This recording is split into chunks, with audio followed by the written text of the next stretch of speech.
భారతదేశ డిఎన్ఏలోనే మధ్యవర్తిత్వం ఉందని సుప్రీంకోర్టు ప్రధాన న్యాయమూర్తి జస్టిస్ సూర్యకాంత్ స్పష్టం చేశారు. మహాభారతంలో రెండు వర్గాల మధ్య సంధి కుదుర్చేందుకు శ్రీకృష్ణుడు మధ్యవర్తిగా వ్యవహరించాడని, కానీ విఫలమయ్యారని తెలియజేశారు.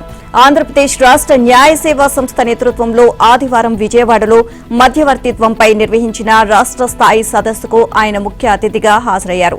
ఆయనకు రాష్ట్ర హైకోర్టు ప్రధాన న్యాయమూర్తి జస్టిస్ ధీరజ్ సింగ్ ఠాగూర్, సీఎం చంద్రబాబు స్వాగతం పలికారు.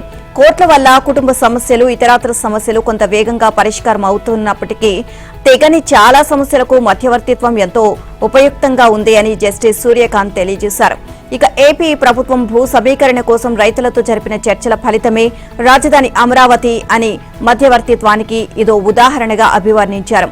సుప్రీంకోర్టు ప్రధాన న్యాయమూర్తి జస్టిస్ సూర్యకాంత్ రాష్ట్ర జ్యుడిషియల్ అకాడమీ, హైకోర్టు అతిథి గృహం నిర్మాణాలకు శంకుస్థాపన చేశారు. అలాగే నూతనంగా నిర్మించిన హైకోర్టు న్యాయమూర్తుల నివాసం సముదాయం రెసిడెన్షియల్ ఎన్క్లేవ్ ను ప్రారంభించారు. తోళ్లూరు మండలం పిచ్చుకలపాలెం గ్రామంలో అధునాతన హంగులతో నిర్మించనున్న రాష్ట్ర జ్యుడిషియల్ అకాడమీ భవనానికి శంకుస్థాపన చేశారు. కార్యక్రమంలో ముఖ్యమంత్రి చంద్రబాబు, సుప్రీంకోర్టు న్యాయమూర్తులు Justice JK Maheshwari, Justice PS Narasimha, Justice Prashant Kumar Mishra, Justice SV Bhatti, Justice Joymalya Bagchi, High Court ప్రధాన న్యాయమూర్తి జస్టిస్ ధీరజ్ సింగ్ ఠాకూర్, హైకోర్టు న్యాయమూర్తులు పాల్గొన్నారు. ఇక ఈ కార్యక్రమానికి విచ్చేసిన సిజేఐ రాజధాని అమరావతి అభివృద్ధిపై రూపొందించిన డాక్యుమెంటరీని తిలకించారు. అమెరికా, ఇరాన్ మధ్య యుద్దం కొనసాగుతున్న నేపథ్యంలో ఇరాన్తో పాటు గల్ఫ్ దేశాల్లో ఉన్న తెలుగు ప్రజలందరూ అత్యంత అప్రమత్తంగా ఉండాలని సీఎం రేవంత్ రెడ్డి సూచించారు. యుద్దం కొనసాగుతున్నట్లు వస్తున్నట్లు వార్తల దృష్ట్యా భద్రతా మార్గదర్శకాలను తప్పనిసరిగా పాటించాలని కోరారు. ఆయా దేశాల్లో ఉన్న భారత రాయబార కార్యాలయాలు జారీ చేసే సూచనలు, హెచ్చరికలు ఎప్పటికప్పుడు పాటించాలని సూచించారు. అత్యవసర పరిస్థితులు ఎదురైతే తెలుగు ప్రజలను సురక్షితంగా రప్పించేందుకు రాష్ట్ర ప్రభుత్వం ఎప్పటికప్పుడు కేంద్ర ప్రభుత్వంతో సమన్వయం చేసుకుంటుంది అన్నది పేర్కొన్నారు. ఇక ఇరాన్, ఇతర గల్ఫ్ దేశాల్లో ఉన్న తెలంగాణ వాసుల పరిస్థితిని రాష్ట్ర ప్రభుత్వం నిరంతరం పరిశీలిస్తుంది అని సీఎం తెలియజేశారు.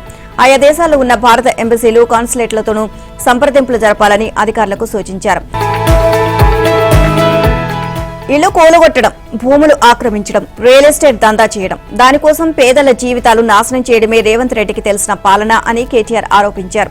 తెలంగాణలో కాంగ్రెస్ బుల్డోజర్ రాజ్యం నడుస్తోంది అని, 2 ఏళ్లు ఈ పార్టీ నుంచి రాష్ట్రాన్ని కాపాడుకోవాలి అన్నారు.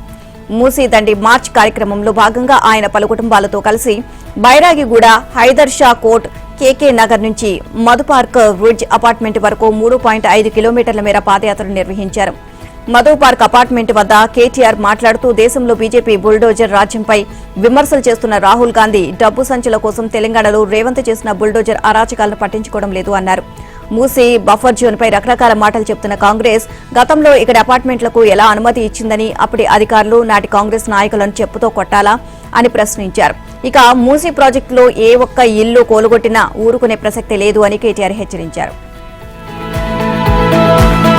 విద్యా కమిషన్ ఇచ్చిన నివేదిక ఉపాధ్యాయ లోకాన్ని కించపరిచేలా ఉందని మాజీ మంత్రి హరీష్ రావు విమర్శించారు.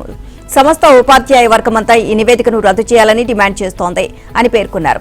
ఇక ప్రభుత్వం పాఠశాలను బలోపేతం చేస్తోందో, బలహీనపరుస్తుందో అర్థం కావడం లేదు అన్నారు.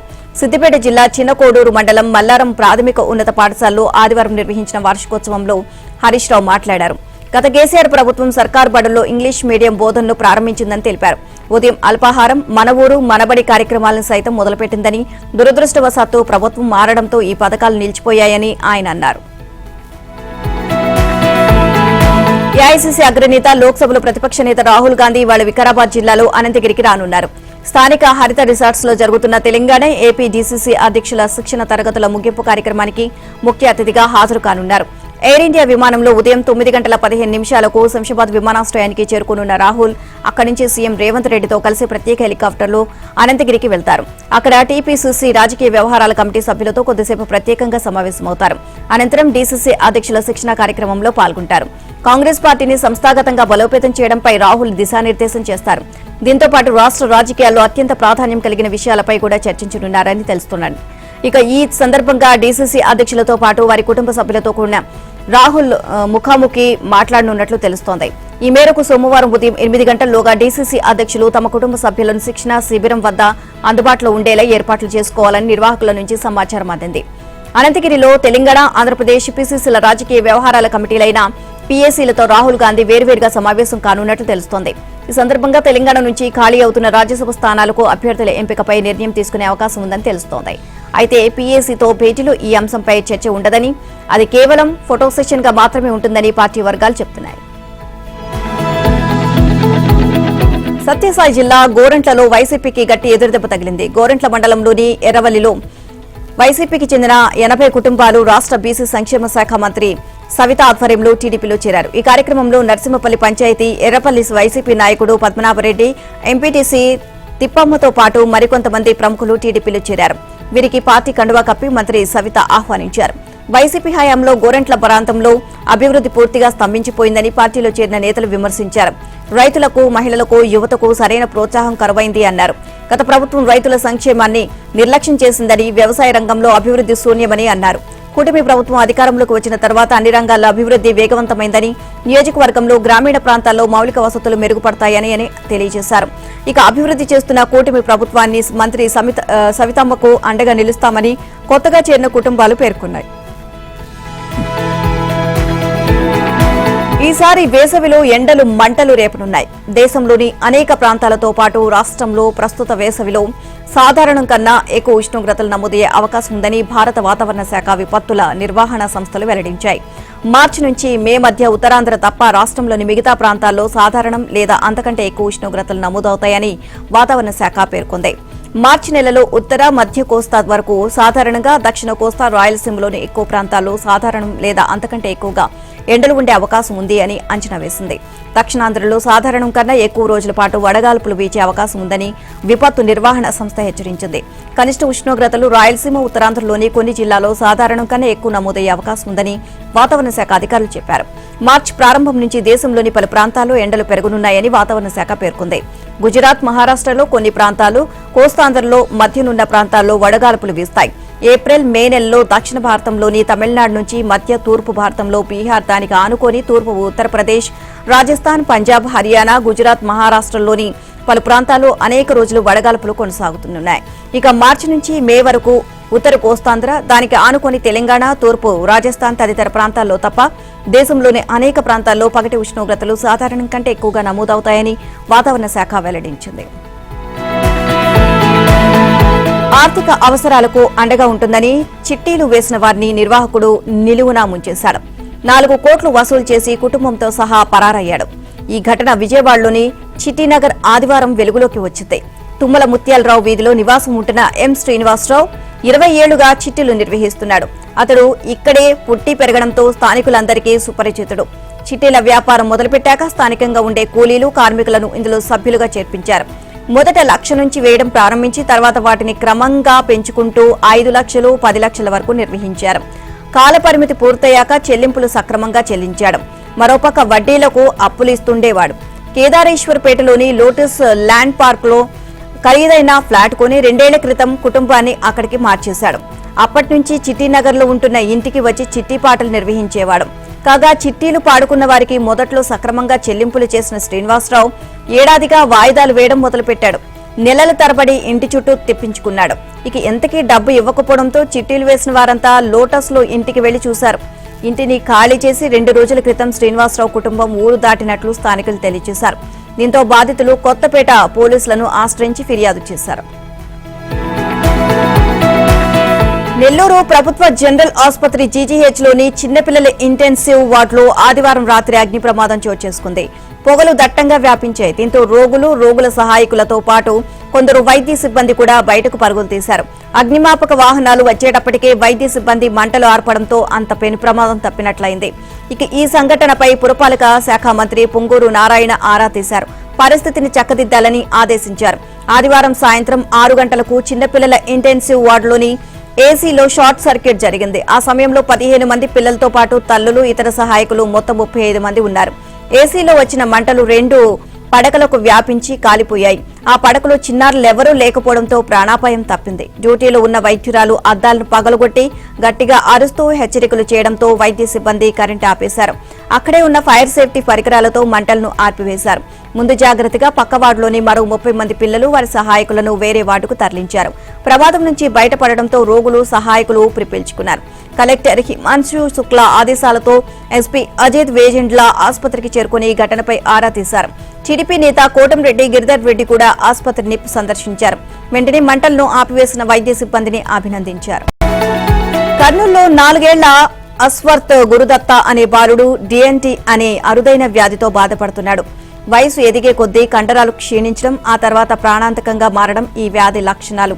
26 కోట్ల రూపాయల ఇంజెక్షన్ వేస్తే కానీ బాలుడు బతకడని వైద్యులు చెప్పారు. అంత డబ్బు పెట్టి చికిత్స చేయించుకోలేక తల్లిదండ్రులు కన్నీరు మున్నీరవుతున్నారు. తమ కుమారుణ్ణి కాపాడాలి అంటూ ఆపన్న హస్తాల కోసం ఎదురు చూస్తున్నారు. ఈ నేపథ్యంలో ఇంపాక్ట్ గురుదత్త హ్యాష్ ట్యాగ్ తో క్రౌడ్ ఫండింగ్ కోసం సోషల్ మీడియాలో విజ్ఞప్తి చేశారు. కర్నూలుకు చెందిన పునర్విక ట్రీట్మెంట్ కోసం తెలుగు రాష్ట్రాల ప్రజలు దాదాపు 10 కోట్ల రూపాయలు సహాయం చేశారు. మిగతా మొత్తాన్ని మంత్రి నారా లోకేష్ సమకూర్చుతారు అని హామీ కూడా ఇచ్చారు. దీంతో పునర్వికకు ట్రీట్మెంట్ త్వరలోనే మొదలు కానుంది. అలాగే గురుదత్తకు కూడా ప్రజలు ప్రభుత్వం సహాయం చేసి తన కుమారుడి ప్రాణాలు కాపాడాలని బాలుడి తల్లిదండ్రులు విజ్ఞప్తి చేస్తున్నారు. శ్రీశైలంలో ఉగాది మహోత్సవాలకు తరలి వచ్చే కన్నడ, మహారాష్ట్ర భక్తుల సౌకర్యాల కల్పనపై కర్ణాటక, మహారాష్ట్ర భక్త బృందాలతో 2 విడతలుగా ఆలయ ఈవో శ్రీనివాసరావు, చైర్మన్ రమేష్ నాయుడు సమన్వయ సమావేశం నిర్వహించారు. శ్రీశైలం ఆలయంలో ఈ నెల 16 నుండి 20 వరకు ఉగాది మహోత్సవాలు జరపనున్నట్లు ఈవో శ్రీనివాసరావు తెలియజేశారు. కన్నడ భక్తుల కోసం ఈ నెల 6 నుండి 10 వరకు 4 విడతలుగా శ్రీ స్వామివారి స్పర్శ దర్శనానికి అవకాశం కల్పించామని, కరెంటు బుకింగ్ ద్వారా 1500 టికెట్, ఆన్లైన్ ద్వారా 500 టికెట్ భక్తులకు అందుబాటులో ఉంచుతామని అన్నారు. కర్ణాటక, మహారాష్ట్ర స్వచ్ఛంద సేవకుల ద్వారా ప్రధాన ఆలయంలో, పరివార ఆలయాల్లోనూ, అలానే క్షేత్రంలో పలుచోట్ల స్వచ్ఛంద సేవలు వినియోగించుకుంటామని ఈవో తెలియజేశారు. స్వచ్ఛంద సేవకులు వినియోగం పారదర్శకంగా లాటరీ పద్ధతి ద్వారా సేవా ప్రదేశాలు కేటాయింపు చేశారు. అలానే ఇప్పటికే కన్నడిగులకు క్షేత్రంలో పలుచోట్ల చలవ పందిర్లు, మంచినీరు, వైద్య శిబిరాలు, క్యూ లైన్లో నిరంతరం మంచినీరు, అల్పాహారం కూడా అందుబాటులో ఉంచుతామని ఈవో శ్రీనివాసరావు తెలియజేశారు. జీఎస్టీ వసూళ్లలో తెలంగాణ దూకుడు ప్రదర్శించింది. 2026 ఫిబ్రవరి నెలలో ఏకంగా 4125 కోట్ల జీఎస్టీ వసూళ్లను సాధించింది. గత ఏడాది ఫిబ్రవరితో పోలిస్తే 14% వృద్ధిని నమోదు చేయడం విశేషం. దేశంలోని ఇతర అగ్రగామి రాష్ట్రాలతో పోటీ పడుతూ రాష్ట్రం 2 అంకెల వృద్ధిని సాధించడం వెనుక ఉన్న ప్రధాన కారణం హైదరాబాద్ వంటి అంతర్జాతీయ స్థాయి నగరం. ఇక అలాగే దాని చుట్టూ విస్తరించిన ఐటీ, ఫార్మా మరియు సేవా రంగాలు అని నిపుణులు చెబుతున్నారు. ఈ రంగాల నుండి వస్తున్న పన్ను ఆదాయం రాష్ట్ర ఖజానాకు వెన్నెముకగా నిలుస్తోంది. మరోవైపు హైదరాబాద్ పరిసర ప్రాంతాల్లో భూముల విలువ పెరగడం, కొత్త వెంచర్లు మరియు అపార్ట్మెంట్ల నిర్మాణాలు పెరగడంతో అనుబంధ రంగాలైన సిమెంట్, స్టీల్ మరియు హార్డ్వేర్ అమ్మకాలు కూడా పెరిగి జీఎస్టీ వసూళ్లు భారీగా పెరిగాయి. దీనికి తోడు తెలంగాణ ప్రభుత్వం వాణిజ్య పన్నుల శాఖ పన్ను ఎగవేతను అరికట్టడానికి అత్యాధునిక సాంకేతికతను ఉపయోగిస్తూ డేటా అనలిటిక్స్ ద్వారా పన్ను చెల్లింపులను పగడబందీగా పర్యవేక్షిస్తోంది. డిజిటల్ లావాదేవీలు ప్రాచుర్యంలోకి రావడం వల్ల చిరు వ్యాపారుల నుండి పెద్ద కంపెనీల వరకు పన్ను పరిధిలోకి రావడం రాష్ట్ర ఆదాయానికి పెద్ద ప్లస్ పాయింట్ గా మారిందని నిపుణులు అంచనా వేస్తున్నారు.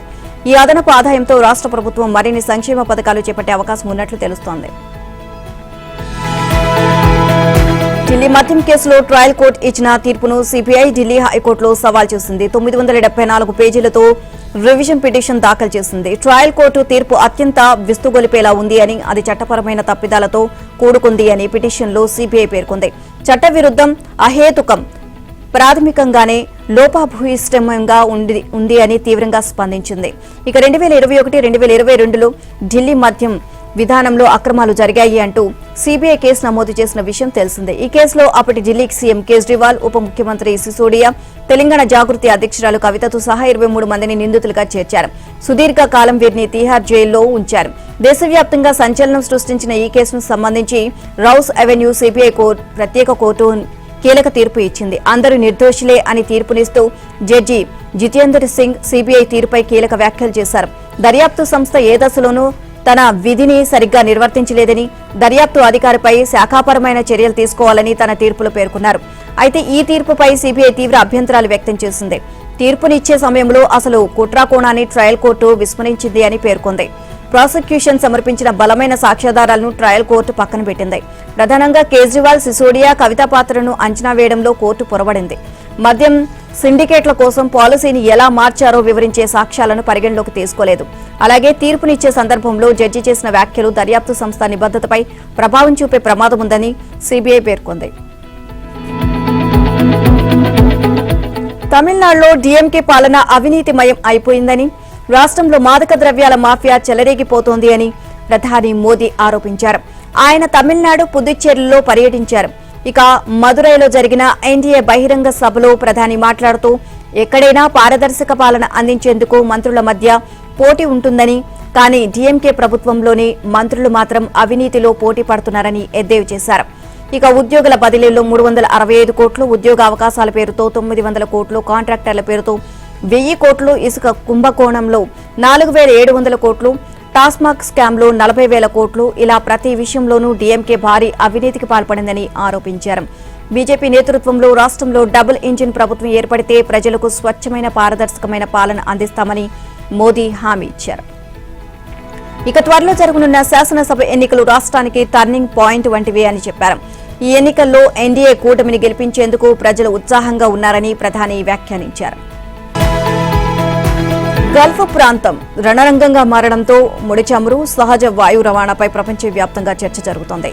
ముడి చమురు రవాణాకు కీలకమైన హార్మోజ్ జలసంధిని మూసివేశామని ఇరాన్ సైన్యం ప్రకటించినట్లు అంతర్జాతీయ మీడియాలో కథనాలు వెలువడ్డాయి. అయితే ఈ పరిస్థితుల్లో భారత్కు తక్షణం కలిగే ఇబ్బంది ఏమీ లేదు అని నిపుణులు చెబుతున్నారు. భారత్ వద్ద కనీసం పక్షం రోజులకు సరిపడా ఇంధన వనరులు ఉన్నాయని జాతీయ మీడియాలో కథనాలు వెలువడుతున్నాయి. 10 నుంచి 15 రోజుల పాటు దేశ అవసరాలకు సరిపడా ముడి చమురు నిల్వలు భారత రిఫైనరీల వద్ద ఉన్నాయి. 7 నుంచి 10 రోజులకు సరిపడా ఇంధన నిల్వలు కూడా ఉన్నాయి. అవసరం అనుకుంటే వ్యూహాత్మక ఇంధన నిల్వలను వాడుకోవచ్చు. వీటితో వారం రోజుల పాటు భారతదేశ అవసరాలను తీర్చుకోవచ్చు. అయితే జలసంధి మూసివేత ఎక్కువ రోజుల పాటు కొనసాగదు అని మీడియాలో కథనాలు వెలువడుతున్నాయి. అయినప్పటికీ అత్యవసర సందర్భాల కోసం ప్రణాళికలతో భారత్ సిద్ధంగా ఉంది. దేశంలో వినియోగించే ముడి చమురులో 88% భారత్ దిగుమతి చేసుకుంటుంది. 50% సహజ వాయువును దిగుమతి చేసుకుంటుంది. చమురు దిగుమతుల్లో 50% హర్ముజ్ జలసంధి మీదుగానే భారత్కు చేరుతాయి. ఇక ఎల్ఎన్జీ దిగుమతుల్లో 60% కూడా ఇదే మార్గంలో దిగుమతి చేసుకుంటుంది. ఎల్పీజీ దిగుమతులు దాదాపు పూర్తిగా ఇదే మార్గం మీదుగా భారత్కు చేరుకుంటాయి. ఇక ఘర్షణలు ఎక్కువ రోజుల పాటు కొనసాగే ప్రత్యామ్నాయాలపై భారత్ దృష్టి పెట్టే అవకాశం ఉంది. రష్యా, వెనజువెలా, బ్రెజిల్, ఆఫ్రికా దేశాల నుంచి దిగుమతులను పెంచే అవకాశం ఉంది. అయితే ఇతర దేశాల నుంచి దిగుమతులకు దూరాభారం కారణంగా ఎక్కువ సమయం పట్టే అవకాశం ఉందని నిపుణులు చెబుతున్నారు. ఇరాన్ సుప్రీం లీడర్ ఖమేనీ మృతితో అంతర్జాతీయ చమురు రవాణాకు కీలకమైన హార్మోజ్ జలసంధిని మూసివేశారు. దీనివల్ల మిడిల్ ఈస్ట్ లో ఉద్రిక్తతలు పెరిగే కొద్దీ వెండి, బంగారం ధరలు పెరిగే అవకాశం ఉందని విశ్లేషకులు పేర్కొంటున్నారు. ఈ పరిస్థితుల నేపథ్యంలో గ్లోబల్ ఇన్వెస్టర్లు ఆందోళనకు గురవుతుండటంతో ఈ వారం బంగారం, వెండి ధరలు పెరుగుతాయి. అమెరికా, ఇజ్రాయెల్, ఇరాన్ వంటి దేశాల మధ్య పరిస్థితి మరింత అనిశ్చితంగా మారుతున్నందున మదుపర్లు సురక్షితమైన సాధనాలకు నిధులను తరలిస్తారు. మరోవైపు భౌగోళిక ప్రతికూల పరిస్థితులతో మార్కెట్లు అస్థిరంగా మారనున్నాయి. దీనివల్ల కూడా విలువైన లోహాలకు గిరాకీ పెరగనుంది అని విశ్లేషకులు తెలియజేశారు. దేశీయంగా ఇప్పటికే బంగారం, వెండి ధరలు రికార్డు గరిష్టాలకు చేరాయి. గత వారం కూడా బంగారం ఫ్యూచర్స్ భారీగా పెరిగాయి. భౌగోళిక రాజకీయ ఆందోళనలు పెరిగే కొద్దీ పెట్టుబడిదారులు రిస్క్ నుంచి రక్షణ దిశగా పెట్టుబడులను తరలిస్తారు. ఈ ధరల పెరుగుదల మధ్య ప్రాచ్య ఉద్రిక్తతలు ఎంతకాలం కొనసాగుతాయి అనే దానిపై ఆధారపడి ఉంటాయి. సంఘర్షణ తీవ్రమైతే విలువైన లోహాలకు డిమాండ్ బలంగా మారి బులియన్ ధరలను పెంచుతూనే ఉంటాయి. ఏవైనా ఊహించని దౌత్య పరిణామాలు జరిగితే ఈ ధోరణిలోనే మార్పు ఉంటుందని విశ్లేషకులు వెల్లడించారు. టీ20 ప్రపంచ కప్ సూపర్ 8లో భాగంగా వెస్టిండీస్ జట్టుతో జరిగిన మ్యాచ్లో భారత్ అద్భుత విజయాన్ని నమోదు చేసింది. కోల్కతాలోని ఈడెన్ గార్డెన్స్ మైదానం వేదికగా జరిగిన ఉత్కంఠభరిత మ్యాచ్లో వెస్టిండీస్ ను 5 వికెట్ల తేడాతో ఓడించింది. మొత్తంగా 5 వికెట్లు కోల్పోయిన టీమిండియా 19.2 ఓవర్లు 199 పరుగులు చేసింది. ఈ మ్యాచ్లో team India star batter Sanju Samson చివరి వరకు పోరాడి జట్టుకు విజయాన్ని అందించారు. ఈ విజయంతో భారత్ తన ఆధిపత్యాన్ని చాటుకోగా వెస్టిండీస్ సెమీస్ చేరే అవకాశాన్ని చేజిక్కించుకుంది. ఇక ఈ గెలుపుతో భారత్ సెమీస్ కు చేరింది. భారత జట్టు బ్యాటర్లలో సంజు శాంసన్ 97, సూర్యకుమార్ యాదవ్ 18, తిలక్ వర్మ 27, హార్దిక్ పాండ్యా 17, శివం దుబే 8తో రాణించారు. ఇక విండీస్ బౌలర్లో జాసన్ హోల్డర్, షమర్ జోసెఫ్ 2 వికెట్లు, అకేల్ హోసెన్ 1 వికెట్ తీశారు. ఈ మ్యాచ్లో టాస్ గెలిచిన టీమిండియా బౌలింగ్ ఎంచుకుంది. మొదట బ్యాటింగ్ చేసిన విండీస్ 20 ఓవర్లలో 4 వికెట్ల నష్టానికి 195 పరుగులు చేసింది. భారత బౌలర్లో జస్ప్రీత్ బుమ్రా 2, హార్దిక్, వరుణ్ తలో వికెట్ తీశారు.